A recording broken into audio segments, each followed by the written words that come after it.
wanted to make a video about the biggest differences between America and Sweden. You might wonder what my relationship to America is, because I'm Swedish. I lived there for a year and I got back like 6 months ago now, I think. And I just wanted to make a video and like compare the countries and based on what I have experienced. I'm not gonna talk about my experience, like my exchange experience. I'm gonna talk about like the people and Americans and also Swedish people and like compare the cultures. I have come up with some stuff. I have written it down in my phone so I won't forget about it. And I'm doing this in English because I have a lot of American friends, believe it or not. And this is kind of a video to prove to them that Sweden is in fact a real country. Once and for all, guys, Sweden exists. Kinda. Okay, so let's start with school. I went to high school for a year. And it's a huge difference between the Swedish school system and the American one. And I'm not gonna get into all of that. But I kind of wanted to just briefly like explain. So first of all, in America they have a dress code, which we in Sweden don't. I know one school that had a dress code, but it was an English school. Other than that, like no Swedish schools has a dress code. Like I knew about it before I went there, but it was still very hard to adapt to that. In my school was that everything had to be fingertip length. Like no underwear was allowed to show, like even bras. And even though that's not extreme, and you of course you can show like your belly or anything like that, so no cork tops or anything. Whereas in Sweden we basically dress however we want. Like I've gone to school in transparent tops. Some people wear like super short shorts. And that's just, yeah, it's just like different. But sometimes it would piss me off because guys would get away with like wearing shirts with like the whole, so you could see like their whole stomach through like the, I don't know what to call it. They had like tops where you could basically see like their stomach through the armhole thingy. In America I had the same 5 classes every day. Our school year was divided in 3s, so we would have like 15 different classes during a year. Whereas in Sweden, it's all over the place. We have different schedules for every day and sometimes they change depending on what week it is. In America, I would, like my school day always started at 8:15, I think. And I went to like 2:30. In Sweden, on Tuesdays, I start at 1 o'clock and I end at 3. And on Mondays, I start at 8 and end 5 o'clock. American high school is supposedly pretty much free. There's no tuition, but it's still really expensive. You have to pay for your school your school books and your lunch. In some classes you have to pay for it. I remember, I think it was physics, you had to pay for the supplies. It's kind of funny then when you compare to Sweden, because we actually get paid to go to school. Like we get money every month, so that feels weird. And that was also a difference, like we don't have to pay for school lunch or anything. And I'm not saying that we get the best school lunch, we definitely don't. Then again, we pay more taxes, but I'm not gonna get into the political stuff or anything. Right, I almost forgot. I had so many more fun classes in America. Like my schedule last trimester was amazing. I can't remember exactly what I had, but it was like creative writing, and I love to write. Photography, I had like 2 different art classes. I had choir, like I got a grade in singing. How amazing isn't that? I love that because we don't do that in Sweden. Nothing fun like that. Another huge difference is the school spirit, and everything is through school. I have a lot of school dances throughout the year, and of course prom is the big one, and then they have homecoming, and like there was some kind of rave thing in the school version of a rave. There's just a bunch of activities always in school, which is fun. Like it makes school more fun. Of course it's probably different if you live in a big city. I lived in a very small town, but everything was like at school, everything was centered in school. In Sweden you go to school, you have your classes, and then you go home and you have all of your activities and like all your free time is outside of school. Let's move on to social norms or whatever. I just wanted to like talk about dating because I feel like that's something people would be interested in. Dating is not a thing in Sweden. I have lived here 16 years and I have never been asked out by a guy or a girl for that matter. Yeah, I've never been asked out before I went to America. It was like in the movies, like American high school movies or whatever. I sound really stupid when I talk. Okay, anyway. Okay, so they didn't really have an option because I don't have a car, but they would come and pick me up and drive me to the restaurant or whatever. Bring flowers. And it was... and then pay for dinner. Like, this is what they do in America. They... like, the guys pay for dinner, and it was really nice actually, because I like the idea of dating, but I don't like that it's always the guy that is supposed to, you know, pay. And yeah, dating to me was kind of, I don't know, awkward. Of course it depends on your family and how you're raised, but they're usually not allowed to have someone of the opposite sex in the room with the door closed, even though they're like 18. It just feels weird.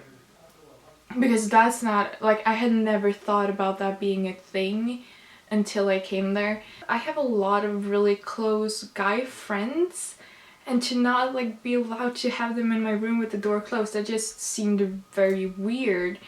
And I'm thinking, like, what if you're not into boys? I don't know. It just, for me, that's a weird thing. And I kind of see where the parents or whatever are coming from. In Sweden, it's not like that. I never... like, I had friends sleeping over with their boyfriends when they were like 13, and yeah, I don't know. And like, even sleeping over at their guy best friend's house, like, that's not like that's not weird here, I guess, for most people. I'm speaking very much in like in general, so don't get offended, please. This is just like what I've experienced in general. Oh yes. This is a good one. So, Swedish people can be pretty healthy and like work out a lot and eat healthy and stuff. At least like where I'm from. And sure, that's really good. And of course, there are definitely a lot of healthy people in America too. The pressure's not the same, which was extremely... like, I really liked that, because I felt much more like calm mentally. To not have the pressure of like having to work out or eat healthy. I only did what I wanted, like going on hikes and stuff like that. It felt better when it was my decision completely, and I did it because it was fun and not because I felt like I needed to. And I think that I grew a lot from that, to be honest. I feel the same pressure at all anymore. Even like when I'm back in Sweden, which is really nice. And that like that boosts your confidence. I just know that year made me feel much more confident. Okay, last thing. Let's talk about people. What did I write? Oh right, okay. Americans talk to you. We in Sweden, there's this golden rule, unwritten rule or whatever. Oh my god, I say whatever so much. When you're standing at the bus stop, you're supposed to stand like 5 meters to 5, something like that, meters away from the other person. Like, you don't want to stand close to anyone. And also, like, at the bus, sit as far away from people as possible. It's funny because in the mornings when you get really crowded in the bus or on the train or whatever, oh my god, again. Some people will actually rather stand up for like 15 minutes than sit down next to a stranger. Yeah. In America, like, if I would get on a bus, people would rather sit close to you than far away. And I like that. I like a little, like, contact with strangers. It's not that bad. Talk to each other, people.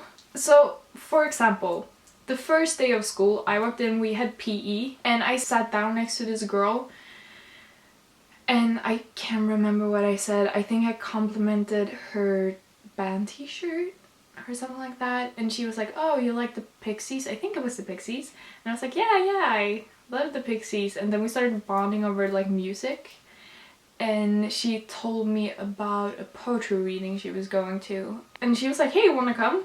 And we exchanged numbers, and from that day we hung out like every day during the year. She became my best friend later. And I'm so sorry if I'm telling this story wrong, but I think I'm right. In Sweden we like to hide from our neighbors and people we know. Like, if I see my best friend on the street, I'm not gonna like run away. But if I see someone I half know, I'm probably just gonna look down at my phone and pretend I don't see them. Which is awful if you think about it. It's really bad. Yeah, I wish we wouldn't do that. I've been in that, like I have done that, and I have had people do that to me also. Like I would see someone on the bus and they would just like look away, and I'm like, okay, I know you saw me. The next thing, Americans do more stuff. Of course, this also depends on where you're raised and la la la. I'm raised in a big city and we have a lot of options, a lot of stuff to do, but we still kind of do the same 5 things. Like we go to parties, we watch a lot of television and TV shows and have like sleepovers almost every weekend. Like me and my best friends before I left, like we would sleep over every weekend, like constantly. And we fika. That's a really important word for you Americans to know in Swedish. Fika. I've tried to explain this to my American friends, but they don't really seem to get it. So fika is when you go out with your friends. Like after school, we do this all the time. We go after school on weekends, whenever, and we sit down in a coffee shop, like a Starbucks, or we have a place called Espresso House where we go to, and we sit down and we like socialize and talk and catch up and have coffee and something sweet to eat, like a cinnamon bun or something like that, a piece of pie. And we just sit there and like drink our coffee and catch up. That's basically an excuse to eat unhealthy stuff and drink coffee. I drink lots of coffee. Too much coffee. All of my money is wasted on coffee. But it's so good, especially in the Espresso House. Okay, whatever. Whereas in America, and of course, like I had the pleasure of being placed in a town where there was a lot of stuff to do, like outdoor kind of stuff. Amazing hikes, their scenery was amazing. It was so beautiful there. It was like a little desert town, so people would like go out all the time and just come up with different stuff to do. And of course, because you can drive when you're 16 there, people would go to like Colorado, which was very close, and go to like a bigger city there. And so you just like did a lot of more stuff. I really like that. I really hope you guys enjoyed this video, and if anyone has any ideas or suggestions, that means the same thing. If anyone wants me to talk about anything in particular in this subject, like about America or Sweden or anything like that, just comment below and I'll try to do that. Okay, I think that was all I had to say. Thanks for watching.